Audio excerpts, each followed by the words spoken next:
Great Monday. Welcome to the Fully Human Connections podcast. I'm your host, King. I'm joined by my co-host, Reggie. How you doing today, Reggie? Doing real well, King. Always good to see you. Makes my Monday morning even better than it was. How about you? Same here. Same here. That's an excellent segue into the gratitude moment. Grateful to be here. Grateful to be alive. Grateful for the ability to have sight, have hearing, have the ability to have a sound mind, and the ability to continue to wake up and just breathe and not have any of those issues preventing me from being able to enjoy the fullness of being alive today. I'm also grateful for the opportunity to be here with you post Super Bowl Sunday, and being able to just spend a Sunday again with my family, see my mom, provide for my mom, enjoy the Super Bowl with my brother, big San Francisco fan. So just grateful for that whole experience. And then finally grateful for the infinite possibilities that today is going to provide as well. Yeah, beautiful. So, yeah, I'm grateful for my indoor plumbing. Actually, had a little bit of a problem with that over the weekend with a leaky trap under the kitchen sink. We got that resolved. But I'm just grateful for having access to indoor plumbing, a refrigerator with food in it, and the electricity to run the refrigerator, a roof over my head, and as you said, and I reflect this as well, relatively, as far as I can tell, sound body and mind. I get up in the morning, and as I get older, I have some, indeterminate aches and pains, but for the most part, I'm healthy, and I'm really grateful for that. And I'm just grateful to have people in my life like you. So it's good to be here. So what's your spiritual energy number this morning? Yeah, I'm a 10. I mean, I resolved some issues over the weekend. Didn't get as much work done. I could whine about a couple of things, but I'm here because spiritual energy is a choice, and I'm choosing 10 this morning. Absolutely, I concur. I choose 10 as well. Each morning I can wake up and, like I said, just make that first breath, and then you wake up and you're able to, get up from there. It's just start off on a great day. So anything after that is just a blessing. Yeah. So I'm a 10 as well. I'm excited to get into today's show. We missed last week. I wasn't feeling 100%. That's the thing about being a podcast. You can go to work, 100%, but I realized that when you sound congested, sometimes it's best not to get on camera, and especially if you got any kind of nasal issues at all, you don't want to have to be dealing with those things on camera. That's going to be remembered forever. That people always pull up that show and see that. So kind of take those extra precautions. So fans or listeners, forgive me for not being able to be present last week, but I want to be sure that I'm at my best when I am on the show. So with that being said, Reggie, why don't you take us into today's topic? Yeah, great. So we've been speaking for over a year and a half now about healing America's narratives. The book and subtitle of which is "The Feminine, the Masculine, and Our Collective National Shadow: Becoming More Fully Human."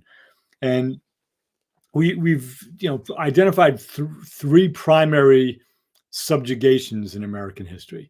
Not the only ones, but the three kind of foundational subjugations in American history were the subjugation of women, the subjugation of indigenous peoples, Native Americans on the North American continent, and the subjugation of Africans, enslaving them, and then once America was formed, African Americans. And we've spoken in some detail about each of them and some other topics within the context of the 9 shadow traits. And, in the book, we identify and provide evidence of 9 shadow traits that are evident in the subjugation of women, indigenous peoples, and African Americans. And those traits are ignorance, arrogance, fear, bigotry, violence, greed, excess, bullying, and untrustworthiness. So those are the 9 traits. And what we're going to talk about today is something there's like 2 sentences in the book in the chapter on women that speak briefly to what we're going to talk about today, but it's not really developed into the book. And as I learn more and as I read more, if there's a follow-up book, this will play a more prevalent part. Maybe it's the fourth subjugation, or the third and a half subjugation. And for a lot of people, people don't like to hear this. But this fourth subjugation is of non-wealthy, non-powerful men, regardless of their skin pigmentation or anything else. What the founders did was they provided power and influence and the right to vote for white, wealthy men who were landowners. But if you were the local blacksmith or a guy just trying to grow some food, take care of your family, you didn't have the right to vote. So that's often ignored. And if you look at the current state of the U.S. now, that if you're not in Congress, or if you're not running a large corporation or lobbying for a large corporation, in other words, if you're not where the money is and you're working a job or two or three to raise your kids and pay your rent or your mortgage, and you're a man, there are certain expectations there. And the structure of the country doesn't really support you in that way. Now, it's important to note before we go any further, I'm not suggesting, and this is not an original idea I had. I mean, there's plenty of literature and research on this. I'm not suggesting that there's an equal sign between the subjugation of lower middle income, lower middle class white men and the subjugation historically of women, of Native Americans, and of Africans and African Americans. So I'm not saying it's the same thing, but I'm saying if you look historically, young boys have been conditioned to grow up to be a certain way, as young girls have been conditioned to grow up and be a certain way. And both of those conditionings prevent them from, as we like to say, from growing up to be fully human, to have the best of the masculine and feminine energies. So we want to take a look at, the difference between somebody born into a wealthy corporate or inherited wealth family as a white male and somebody born into, first generation immigrant family as a white male, and how the system doesn't really support him, the lower middle class person, the same way it supports the upper class person. But again, if, when I was walking into the local stores in downtown Yonkers as a 15-year-old or a 16-year-old, as a second generation Italian American, none of the clerks or store managers were as concerned about me walking around in the stores they were if a young African American walked in. So again, I'm not saying it's the same thing, but there is this expectation that makes lower middle income and lower middle class white men's lives very difficult as well. So a lot of people hear that, especially people on the left, and they want to throw rocks at me, not at me, but at anybody who would say that. But the research is really clear. The research on the acculturation of young boys and young girls, they're prepared a certain way.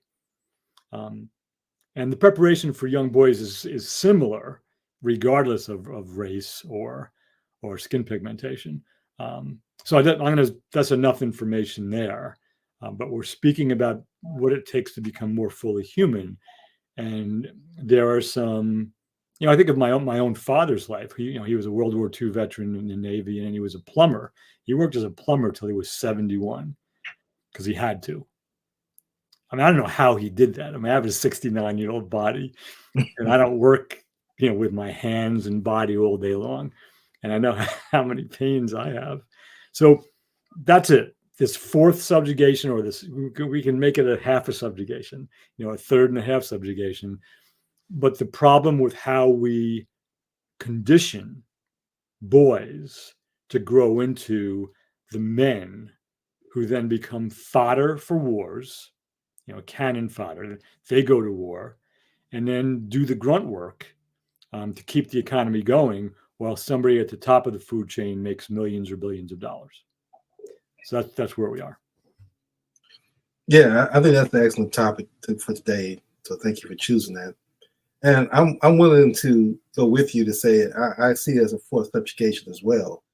I mean, you know, I don't necessarily have the literature to back it up other than my own analysis and my own way of looking at systems. And again, I've concluded through my system thinking that if you look at the systems that govern our lives that we live under, whether it's the healthcare system, the financial system, the education system, the justice system, political system, any system you want to look that governs our lives, all those systems were created strictly for the benefit and the structure of the white rich male, bottom line. And anyone else outside that description demographic is going to have a more difficult time living within that system. And to the point where if you don't have your own system, I believe, if you don't fit that demographic, then that system is going to bring a certain amount of conditions to you that you have to deal with on a daily basis. It's not going to be fair. You can expect it to be fair. And that's whether you're black, white, male, female. When I say white, I mean, again, that's when it comes to the economic status. And that's what I really see at the end of the day is it's truly about economics. Because to your point, you can look at the Jim Crow and the slavery, and you can look at the way women and Native Americans were treated, and they were always treated far worse than white males. Yeah. And as white males, particularly, that was doing most of the mistreatment. But it was also put in their heads that you're better than those other individuals. So this is how you have to be able to survive in this system. The system is created for that. Like I give you an example, just as a side note to prove a point, living here in Baltimore City. Mm-hmm. And again, Baltimore City has, and I'm not saying this to speak bad about any political party, but I'm just speaking, again, the facts and how the system is structured. There's a democratic system in place. There's a black mayor, predominantly black city council that runs and governs Baltimore City. Yet still, the economic situation haven't improved for the lives of the predominantly black race that lives here. And they have nonprofits that deal with issues for youth, deals with issues for violence. And there's more than 20 different nonprofits. Now, again, this is my own estimation, no factual estimation when I throw out these numbers, but there's definitely a significant amount of different nonprofits that provide the same service, competing against each other. And the system is conditioned that they compete against each other for the same grant dollars. Instead of coming together and working together as a unit, they rather work individually and compete against those same dollars. So even though they're saying that this is the population of people we want to help, but at the same time, the system will make them compete against one another. So even there's disunity in that effort. And that's what I'm talking about when you have systems in place that govern your behaviors and you don't realize that you are falling suit to the system. And the system tells us, even though there's been a significant amount of progress among racial progress, particularly for blacks to be where they are now compared to where they used to be. Now, the system tells the leadership that come out and continue to say, well, there hasn't really been much change because they're looking at it as an entirety, the entire black race progress. Then the answer is no. But the opportunity for the entire black race to progress is there. That's what doesn't get looked at. Yeah. So where I'm going with this is that the systems continue to say you're a victim. You're a victim. If you're not a white rich male, then you're a victim. And if you begin to adopt that mentality, then you're going to have the weight of what that identity does for you within these systems. And like I said, it's not going to be pleasant. You're not going to be treated fairly in the justice system. Even if you're a poor white man, you're not going to be treated fairly. You're not going to be treated fairly in the financial systems. You know, I tell folks that Baltimore City is an equal opportunity poverty city.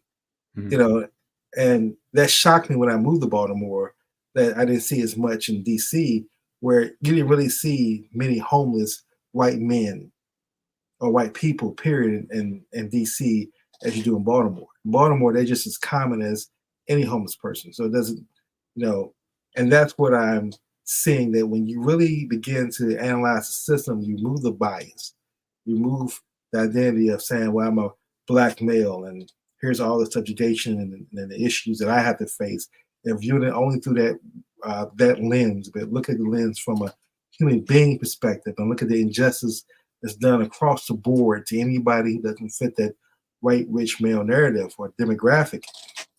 Then you really begin to see that it's systematized, and I have to begin to identify myself as a human being so that I myself can put myself above the identity that's forced on me in these systems that we live in and that govern our lives. Yeah, I mean, I think that's a great example. And I don't really have anything to add to that, because I just think you laid it out there really clearly. And I'm going to repeat one thing, several times, because I want to, for anybody listening, to make sure it's really clear. And you spoke to this directly as well. It's still an easier life if you're considered a white male than if you're a woman or an African American or a Native American. And it's historically, that's always been the case. But as you said, the system was set up by wealthy, white landowners, and the folks early on who got the privilege and the vote were those, the wealthy men, not the poor men. And if you look, even now, as in our current moment, in terms of the system, let's say the legal justice system, and I don't want to go down this rabbit hole, but I'll just say it once here. In terms of equal protection of the laws, I'm not a wealthy white guy, so I have a few dollars in the bank, but I have to keep working even though I'm 69 years old, and that's my problem because I was a Catholic school teacher and a poet, and I didn't make a lot of money. But if I were accused of multiple sexual assault, if I were accused of inciting an insurrection to overthrow the government back in 2021, if I were accused of hoarding classified documents and then not giving them back, I'd be in jail right now, right? Because I don't have the money to pay batteries of attorneys to keep making arguments and delaying my trials indefinitely, it seems, and that's the privilege of wealth.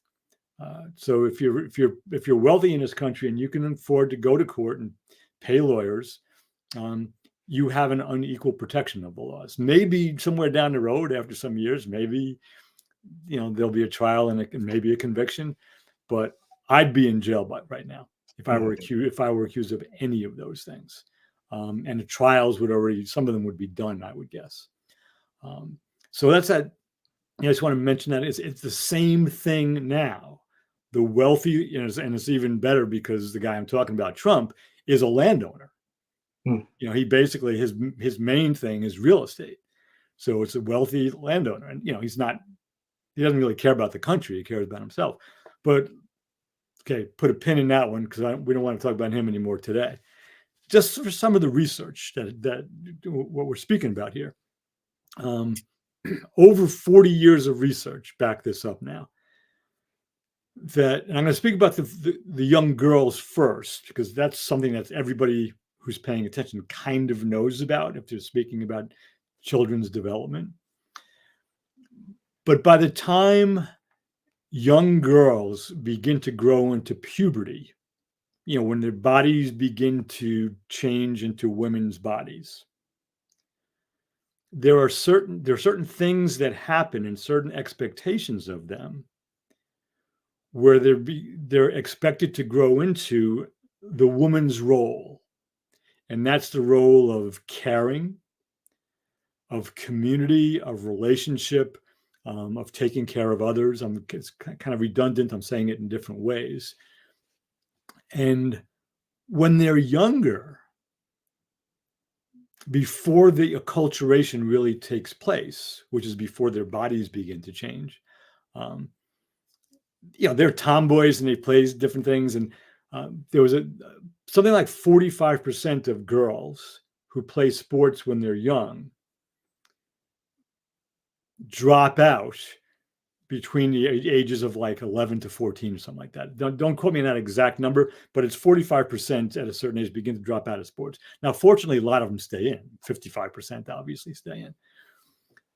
But what the researchers found when they spoke to these girls as they moved into adolescence, when they were asked what they thought about something specific in their lives, more and more of them would say, I don't know. And when a skilled researcher pressed them a little bit, they would say, is that true? You really don't know? And very often, these young women would say, oh, if you really want to know how I feel, then I'll tell you. So they were being conditioned already not to express, their own beliefs, but to care more about other people's views of things. And that's how they were conditioned to be as young women. So the way it was summarized was that the young girls would be conditioned to say, I don't know. And nobody said say that. That's just what felt safe for them. Right? Now, the opposite thing, the young boys. And for the young boys, this shows up earlier.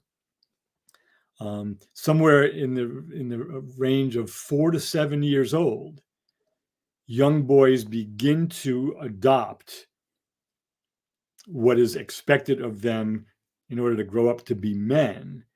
And they're expected to know because they're going to be in charge eventually. And what a lot of the young boys would say when they were asked a question and they would give a kind of an aggressive or a self-serving answer, and the researcher would pursue that, the boys would just say, I don't care. So you've got this one group of people, young boys, who are being conditioned to not care, and this other group who are being conditioned to not know. That's the young girls. And what Carol Gilligan, who is arguably the primary foundational researcher in the girl studies, and she's in her 80s now and is just still brilliant. She points out to it. She basically says that's what patriarchy does, because patriarchy has two traits. It has a gender binary, men and women, and it's hierarchical. Men are on top. I mean, if you look at the history of the United States, you can't argue that. So that's just it's in your face, and it's pretty much in your face regardless of ethnicity, right, across the board. So coming back to these older men, these men now, and we're going to just focus on the Caucasians or the white men, but it's pretty true across ethnicities and skin pigmentations as well in that lower to middle income level, that you're conditioned to be a man, to know because you're going to be in charge. And when things are difficult, you don't care, you just charge ahead. And that makes it possible for you to go to war more easily. It makes it possible for you to grow in a company and treat your subordinates with disrespect, or at least with carelessness, more easily. So there's this whole underlying conditioning. And it's not, as I hear myself say these things, it's not like some conspiracy. It's really not. It's research-based, and you can see evidence of this, and you can see evidence of it. I'll say one last piece. And this goes back to the World War II and the Vietnam War, and some of the literature that emerged from those wars. In A Bright Shining Lie, which Neil Sheehan wrote about the Vietnam War, Pulitzer Prize-winning book,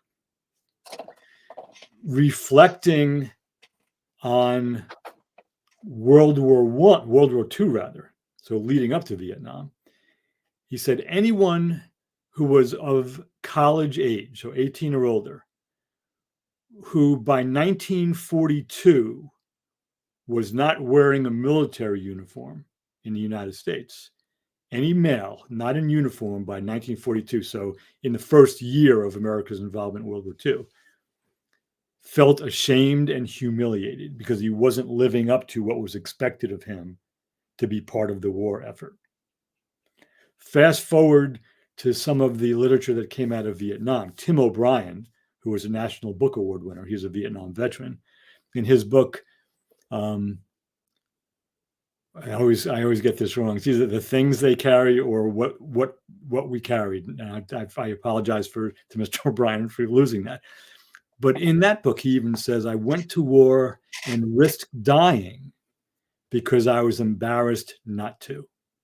I would have been humiliated and embarrassed had I not gone. Mm-hmm. So there's this expectation about how you should be as a man. And if you happen to be a young boy and an adolescent and a young man who's not prone to aggression and violence, then you're not manly enough. And so there's that whole conditioning thing. And that's a heavy burden to carry. Again, for any of the subjugations, for women, Indigenous peoples, African Americans, the subjugations are really heavy. But that's the piece that a lot of people just roll their eyes because men are still pretty much in control of everything. I mean, it's gotten better, but it's still very much a masculine world. And we're coming off, we watched the Super Bowl was last night. There's not a lot of feminine energy except when they go into the corporate boxes and you can see the girlfriends of some of the players and they're all cheering and everything. But on the field, that's a whole hyper masculine system, and there's a lot of judgment around that and a lot of shame in it for those men who don't fit the mold. And Right. It begins in childhood. Right. Yeah. And again, to your point, it goes back to the systems. Like, again, as I was laying out before, when you identify by your race, by your gender, then you're going to be subject to I would say, all the issues, all the, as you say, subjugation that is that's put on that particular identity. I saw a documentary on YouTube. It's called The Working Poor. It was pretty interesting because it started off showing a young girl who was 25 years old in Florida, and she was working at Dunkin' Donuts. And she also worked at, I believe it was either McDonald's or some other fast food places. But she had 2 fast food jobs, making minimum wage at both jobs, had 3 kids. And the point of it, she could not afford to, by working both jobs, to pay for housing. So she had to live in a hotel, a motel, and she had to have her son's mother stay with the kids because the kids were all under 10 years old. So she was struggling. And the documentary covered 4 different type of people. So the next person they focused on was a white male who was married but was laid off as a construction worker. And he was living in tent cities in Seattle, him and his family, because Seattle had made it to the point where there was a certain part of town where you can put tents and just live there because there's a population that got to be that vast. But they just made this area to say, well, you can stay here in a tent and we'll allow that to happen. You don't have any zoning for that, so to speak, or permits for it. And so my point I'm saying is that you see there, then one other couple they focused on was another white man out of Ohio who factory was closing, an automotive factory was closing. He was a union employee, had been with the company for 17 years.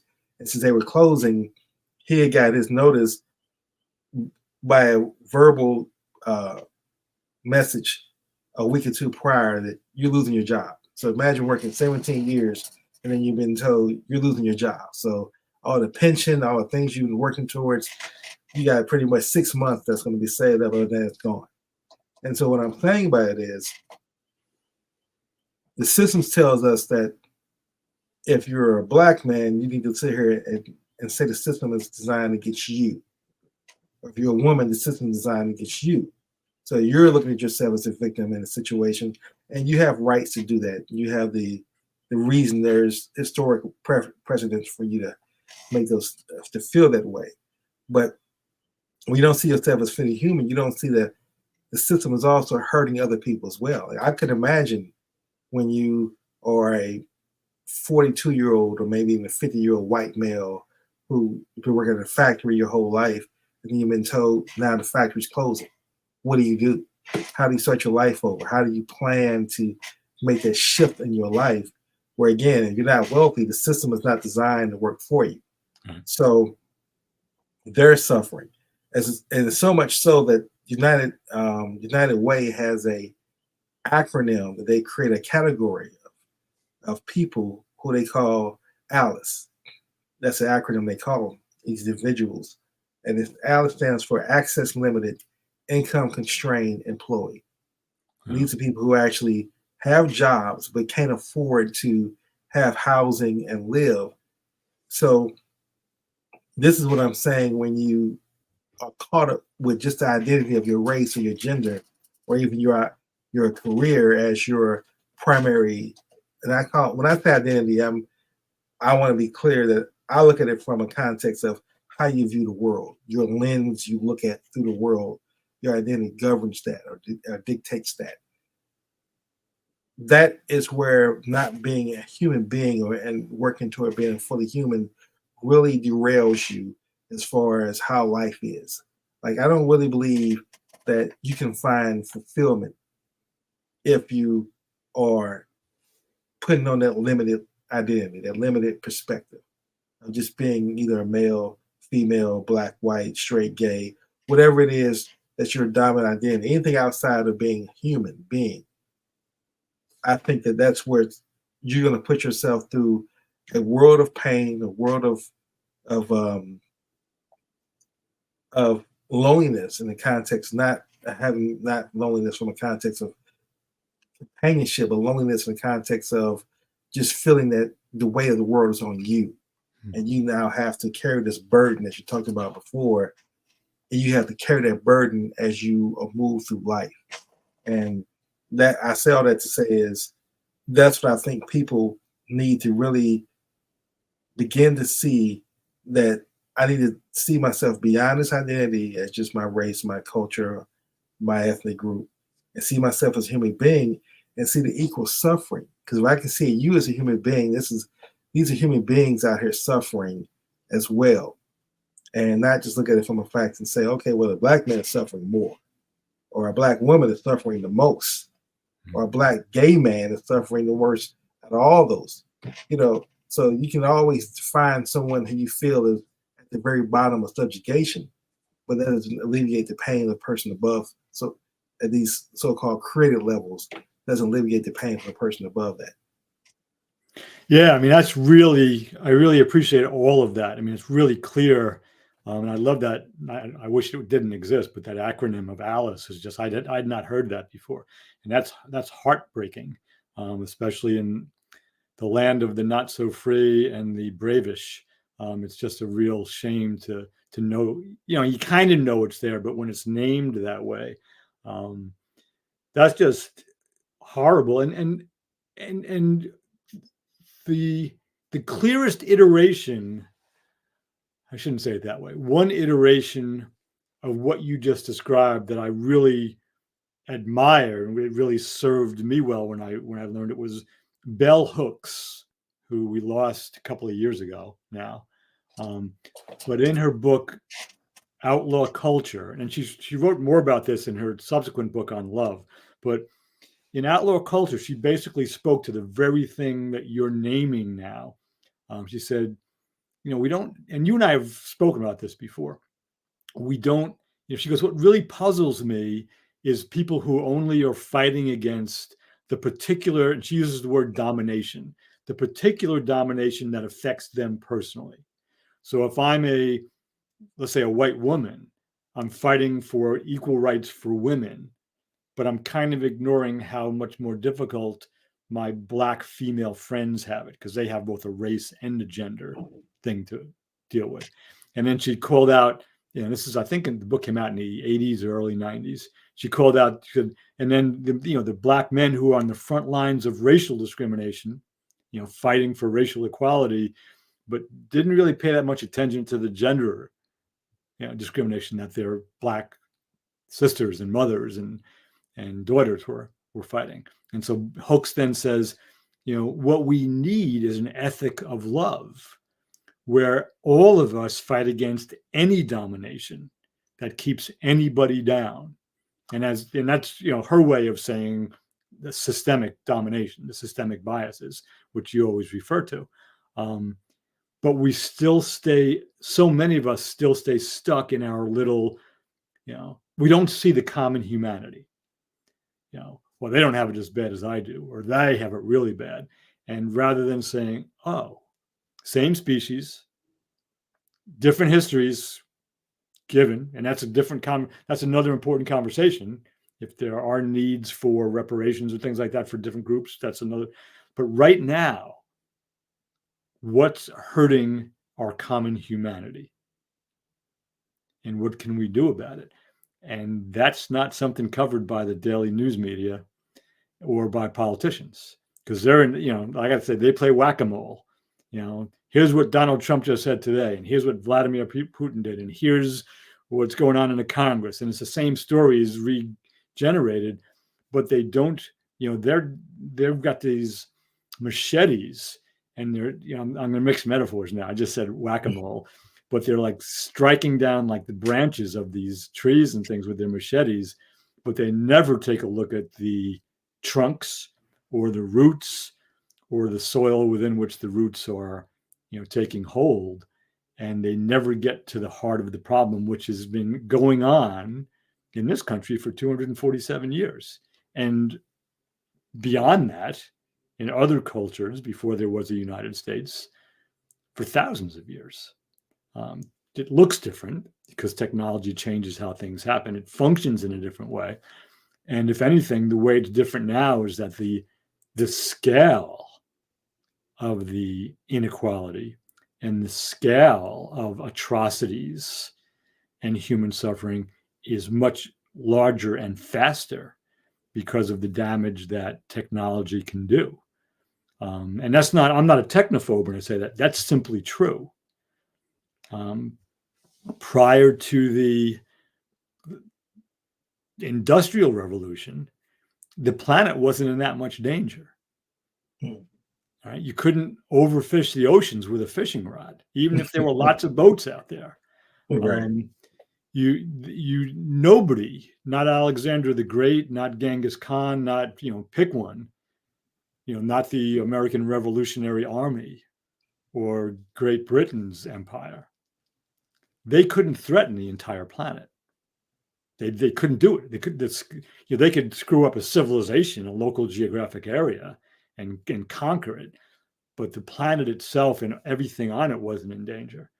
But if you take the move from industrialization, which gave us the atomic bomb, eventually, not right away, obviously, and then if you make the move to post-industrial information digital technology revolution, what we can now do is overfish the oceans. We can warm the planet. We can actually destroy everything with a nuclear war and do a lot of damage with biological and germ warfare. And behind all of that, with almost no exceptions, are wealthy men. There's it's not funny. I don't know why I'm smiling. Poor men, some of whom become terrorists, poor men and women, but mostly men, they can do some damage if they can get their hands on biological or chemical weapons. They can't develop a nuclear weapons because it's too expensive and too hard, and you need more space, and you can see it from satellites. But it's the same idea again, where through industrialization, which made many people's lives much easier and better in many real ways. So I'm arguing both sides of this. And then the digital technology revolution, we still don't know the long-term impacts of cell phones and social media. We know some of it now, especially on our young men and women, especially on young girls, but we still don't know the long-term effects of that. That's all perpetrated by wealthy men and some wealthy women who fought for their rights and got it, and they seem to be able to perpetrate the same problems that the men do once they get to positions of power. So it's, which is in a way is a kind of ironic good news. Oh, look, some women have gotten into places of power, and are they impacting how the men are, or is the system impacting how they are? I would argue in many cases the system is impacting how they are, as opposed to them bringing a more caring energy in. Absolutely. I'm sorry, go ahead. No, that was it. That was it. Yeah. No, I'm glad you brought that point, because I was thinking the same thing as you laying that out. As if you look at folks who are really fighting for the right to be able to subjugate someone else equally, like there's, to your point, there's the documentary on Netflix right now, not documentary, a docu-series, drama series called Griselda, which is based off this cocaine queen that came out there, that was thriving through the 80s. And what's interesting is that you can tell that the spin they put on it. I've seen 5 different shows about this woman, and they lift her up and say, okay, a woman can be just as evil and murderous and despicable as a man. And that's pretty much the synopsis that I take away from it. It's like, cause she's murdering folks who have kids, and it's a good show for drama. But my point is, why are they lifting this woman up? It's like you're honoring, someone who's literally working with Pablo Escobar. Mm-hmm. She worked side by side. They did business together, and you lifting her up because she's a woman. And say a woman can be just as, she didn't get the respect, and her story didn't get told because of the patriarchal system you talk about in this country that we live under. So let's lift her up as well. And they do the same thing with a black criminal. And it's like, at the end of the day, this person was murderous. This person was evil. This person destroyed lives at every level. That's not highlight them, lift them up, because we're saying their stories were left out of history because it was not recognized that the contribution they gave, which they didn't really give a contribution. They destroyed everything that was around them. And eventually they destroyed their lives, they destroyed their families, they destroyed their communities, and eventually led to them destroying themselves. And that's what I'm saying that people really want at the end of the day, is the equal opportunity to be just as evil and vile as some of these white rich men can be. It's like, well, I want that power and I want that equality as well. And then there's fair and justice. And what's missing is the humanity in that. To your point, if the black man that's pretty much running the country, if it still feels evil and unjust by his actions, how are we better off as a society if we can say, well, we have a black person doing it now? Does that really make everyone feel better? And I think it doesn't. And that's where you really have to understand how the systems work. Because the system is designed to make people believe that if I change the color of, and I use another analogy, it's like you say, okay, well, if I break in your house, Reggie, you say, well, I have a dog. I said, that's my dog is my guardian. It's going to protect me from anyone who breaks in my house. And I said, okay, that's going to give me pause. But then our system is designed to bring out now think about this, the crazy thought where I would say, well, if his dog is a white dog, I might be able to break in his house because the dog is not going to be as vicious if it's a white dog. Or if it's if the dog is fawn, and I started breaking down the color of your dog, and I'm saying to myself, but because the color is different, then the behaviors of the dog are going to be different, and false to believe that crazy story. But that's what we believe when it comes to human beings, that if we change the color, it's going to change the behaviors and the outcome. And it's not. It's still going to produce the exact same thing, because at the end of the day, the systems are designed for that behavior, the outcome to be there. And that's what I really wish people, that all we can do in my mind is, what can I do to live connected to the energy of love more? And if most people begin to think in that way, and think in those terms, and see the world in that lens of, and I give this one last example. The other day, in this area where I spend most of my time now functioning, there's this white man who's on the corner, and this is in the suburbs, and he's begging, for food. And so much so that one day I just happened to have extra food on me, and I rolled down my window and I gave the man the food, and he ate it immediately. And I was like, wow. When someone eats it immediately, that makes you feel as though, okay, I really helped this person out. This person was really hungry. He didn't just put it to the side and continue to beg. The minute I gave it to him, he's taking it out and he's devouring the food instantly, which caused the thought pattern in me to say, well, I want to go ahead and feed him again. So the next day, I'm actually looking for this man. I'm actually at the different restaurants, and I'm buying food specifically for him to give him food.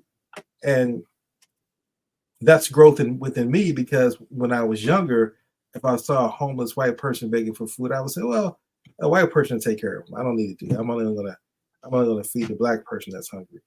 And now I realize at the end of the day, as I grow, I see another human being out there. I'm not looking at race. I'm not looking at gender.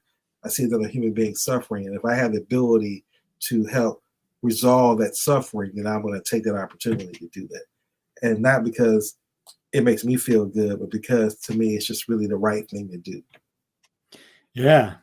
That was a lot. There's a lot there. I mean, going. I haven't seen the series Griselda. I've seen the ads for it, so I haven't watched that. But I love what you said about that, and that actually is I think a really strong example of what we're talking about. This idea of being fully human has nothing to do with race, gender, skin pigmentation, or anything. It has to do with being human. It's a species thing. And I've often thought about writing something. I'm probably not going to do it because it's just kind of an entertainment for me. But in terms, I look at people who have made it into the public eye in my lifetime. So I was born in 1954, and I can still, so in the 1964 Civil Rights Act and 65 Voting Rights Act, there was still a time where someone like Strom Thurmond from I think he was South Carolina, he left the Democratic Party because of the Civil Rights and Voting Rights Acts, and basically a lot of Southern Democrats left the Democratic Party because Lyndon Johnson and others, got those two bills passed. So so there was still this strong racist segregationist perspective that I was a kid, but I learned about it and growing up. So I look now, and this is part of, I can't really say what I'm going to say next without exposing some of my political leanings, which is fine. But I look now in terms of who's in Congress and who has done whatever. And so in terms of women's rights first, all right. So women getting into Congress, we have, here's a whole group, some different colors and ethnicities. We have Lauren Boebert. All right. Not just Congress, but just in the government. We've had Sarah Palin. We have Barbara Lee still out there in California. We have Alexandria Ocasio-Cortez from New York. We have Marjorie Taylor Greene. We have Michelle Bachmann. So if you we had Elizabeth Warren, Hillary Clinton. If you put all of those women up together and take a look at what their competence, their intelligence, what they work for or fight for, there's a great diversity of talent there. Really crazy. So go to the men's side and look. This is more about race now, And I always look at one of the most tragic people in the Republican Party is Ben Carson, because of who he was as a surgeon, right, and the good he did. And then he got into politics, and he says, he's literally, we always say it's not rocket science, it's not neuroscience. Like, he's literally a neuroscientist. He was a pediatric neurologist or something, whatever it was, but he operated on kids' brains. He's brilliant. And he says stuff in the political arena that it's almost inarticulate. Like, I can't understand what he even means. Right. So, from that perspective, we get to talk about from a racial perspective. So we have Barack Obama, we have John Lewis, we have Ben Carson, we have Clarence Thomas. So it's not about finally getting a woman into office or a person of a specific color. It's about who is the most human, Right. who really cares about all of us. I mean, the amount of damage that Clarence Thomas continues to do for the poor, for Africa, I would say for African Americans, but I'm not really qualified to speak to that specifically. I mean, that's a scary guy for me. And so just to bring it back to what we're talking about, until enough of us can grow beyond our respective us versus them perspectives or group-centric views, and which doesn't mean you don't recognize differences. I'm really clear that you're not some, white Irish Catholic guy. When you and I talk, I kind of know who you are. We're not making believe that we're exactly the same, our demographics and biology and everything like that. But in terms of what we care about and who we see as like us, more and more of us have to get out of that group-centric perspective and get into a human-centric perspective. And there's more perspectives beyond that, but at least there, so we can say, oh, yeah, common humanity. I suffer, King suffers, King's family suffers, my family suffers, and we have some great days, and we care about similar things. And we're so far from that as a nation, which is, for me, it's just really sad, because we're caught up. We think our beliefs are who we are. And so going full circle, let's take care of our young boys and girls. That's where it begins. Don't condition them to be caring women and knowledgeable men who can lead, but condition them to be full human beings with healthy feminine, healthy masculine tendencies. Let's stop subjugating groups based on whatever. Absolutely. Absolutely. Again, to your point, I was, and for some reason, this image popped in, the scene from a movie, Star Wars, popped in my head. Because again, you talk about the group centric, and I'm thinking about what's the name of the bar? Yeah, the bar on Mount Isley, where when Han Solo first walked into the bar, to get transportation, and you got a bar full of aliens, for the most part, right? And George Lucas did a masterful job of making sure that the race issue wasn't there, the human, those issues weren't there in the movie. Mm-hmm. So you got to deal with all these aliens from different places around the galaxy, and there's no judgment that the fact that this person you look at, this creature, so to speak, that we would say you're talking to has 4 eyes and the tentacles out of their heads. Like if they can solve your problem, that's who that's who you partner with. It was all about the energy. You felt the energy of a person. Because some of the Jedi's look totally vast as far as the aliens. And I mention that because that to me is how I would love for us to get to that point where we can do that. Because finally I just make this point real quick, and maybe we can have this for a longer dialogue. Like right now, even to the Black community, there's so much folks are feeling are calling out Oprah Winfrey now for the color purple instead of how she treated the actors. And this is supposed to be her shining example of the new movie that came out, but the actors were paid so low, and a lot of actors saying that they didn't even have separate trailers. So the 3 cast members who were starring in a role had to sit here and stay, and they had to share a trailer. And these are actors who pretty much have been in multiple movies, at the top of their game, so to speak, and they're being treated this way. And again, the person at the very top of that is not some white male, it's Oprah. And so it just goes to show, and Oprah has been looked at as the epitome of someone who gives love and empathy, and at least that's what she talks about on her shows. She has a series called Masterclass, where she talks about how you're supposed to be a better human being, but it's still, because of the system, the higher you get up in the system, either you're going to create a new system, or the system's going to have you conform to behaving at that level of that as that rich white man. And now you can't even see any difference in the behaviors. And so that's where I'm saying that if we're not careful, that's what leads. So to your point about, we got to grab our young boys and girls at an early age and make sure we put them on a path to become more fully human, and get them off that path of beginning to see out of one lens and hoping to aspire just for power, but hoping that they would embrace love at the end of the day. Yeah. Yeah. Amen. I love the Star. I haven't seen that, the original Star Wars in, I don't know how many years, but I can still picture that bar scene. So I love that example. Yeah. Yeah. And now we've reached a part of the show where, again, you and I, and being fully human, and are working towards being fully human.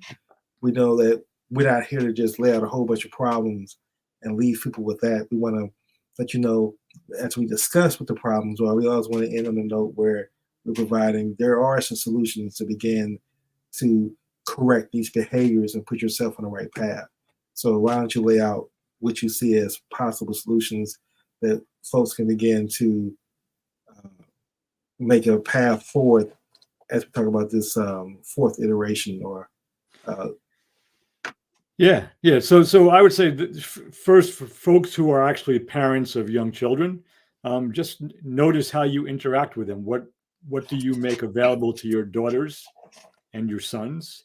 And are they more or less equal things, or are you actually making things available that are gender acculturations? This is a boy's thing. You grow up to be rough and tough. This is a girl's thing. You be up nice and pretty. That I'm being hyperbolic, but that type of thing. So notice how you interact with your young children and what you make available to them. If you don't have kids, regardless of how old you are, and take a look at your own acculturation. If you're a man, a biological male, how were you raised, and how much are you into that I know but I don't care? And if you're a woman, look at your own upbringing and how you are. How much of that I care but I don't know do you have? Now, again, this work has been around for decades now, so a lot of parents have done a really good job with their kids in recent years, doing their best to try to avoid that gender stereotypical upbringing. So there are healthier versions of us human beings running around out there now, but they're still a minority. They're not a majority of them, as far as I can tell. So that, look at what you're doing with your own kids, and look at what was done to you and how you are as an adult. So it's reflecting in both cases. Excellent. Now we reach the closing section of the show, and where we lay out a example of someone who we believe fits the fully human characteristics, whether someone past or someone in the present, or may even be a group of individuals that we feel hold up those fully human traits. And I'll go first, if you don't mind.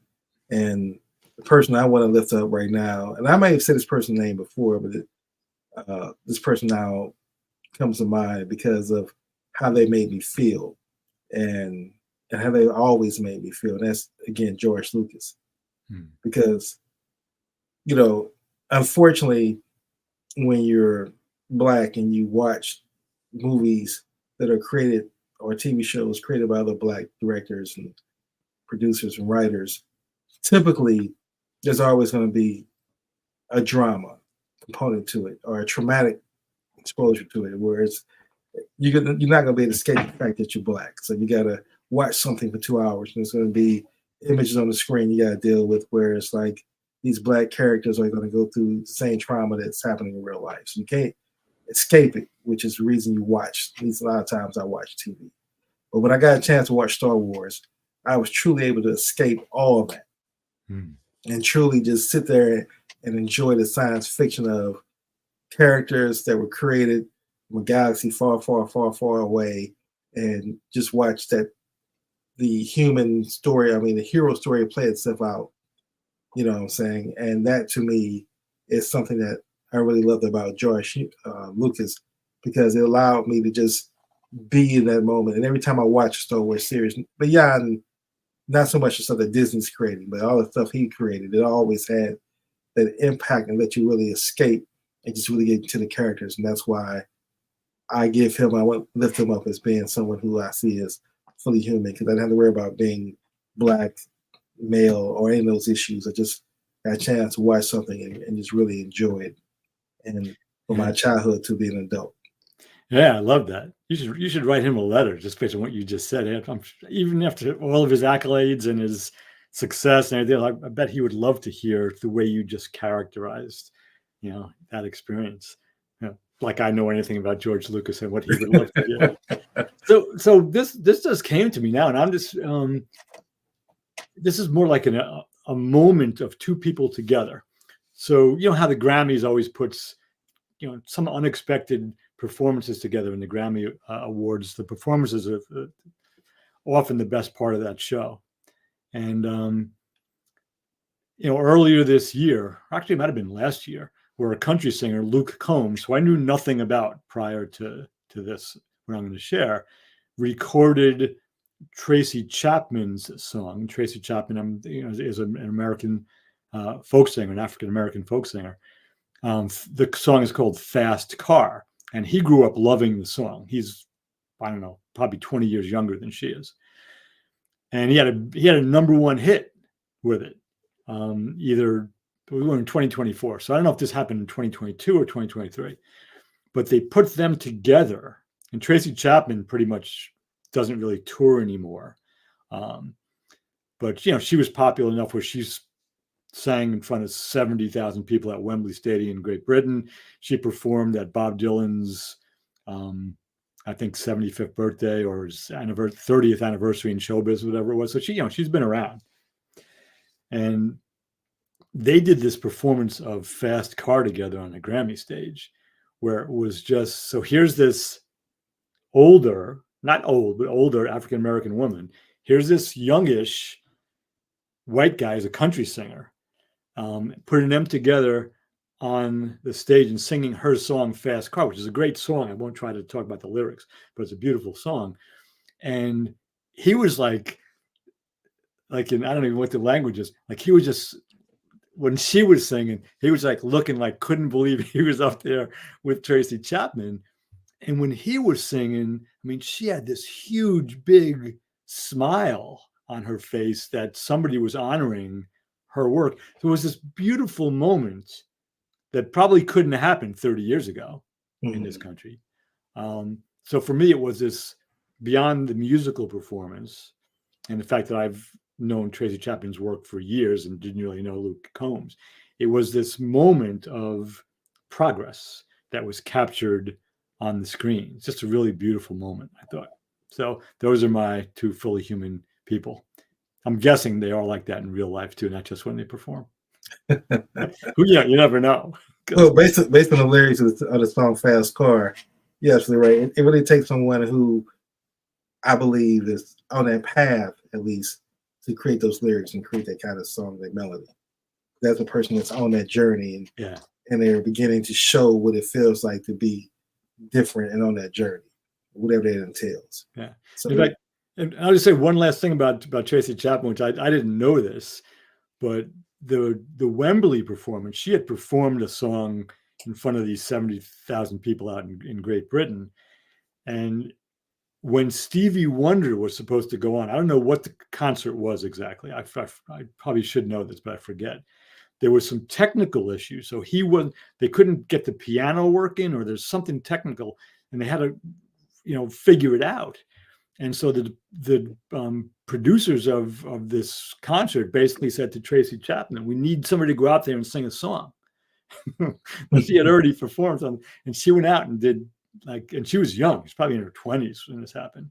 She went out and did Fast Car in front of 70,000 British. There weren't a lot of African American people in the audience, and she wasn't. I don't think she was that well known yet.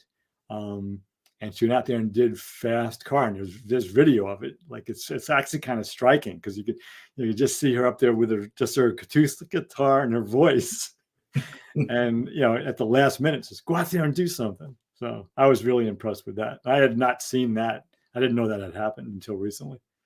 So I never heard that story. So now I'm gonna go look for it, and thank you for sharing it. Yeah. So. Well, this has been another wonderful show. Listening audience, thank you for listening in, whether you're live or those who catch us on the replay. We appreciate it. Again, our goal is to help America or help the world see the benefits of becoming more fully human. And for each of us, whether it's myself and Reggie, speak for Reggie in this context, that we're both on our path to become fully human. And we both realize that it's a journey, not a destination. And so I think the greatest gift that I would know that I lived a purposeful life and tapped into my purpose is if someone says in my eulogy, well, he was a fully human being. So if they say that about me, that I know I've lived my purpose in life, and I've strived towards that goal. So thank you again, Reggie, for coming up with another great topic, writing a book, being a fully human, and committing yourself to being a person that wants to live, teach, and help other people become more fully human and connect to the energy of love. And until next week, we perform this, or we have this podcast every Monday at 10 a.m. Eastern Standard Time. And until next week, we wish everyone love and look to see you on the journey of becoming more fully human. Thank you all.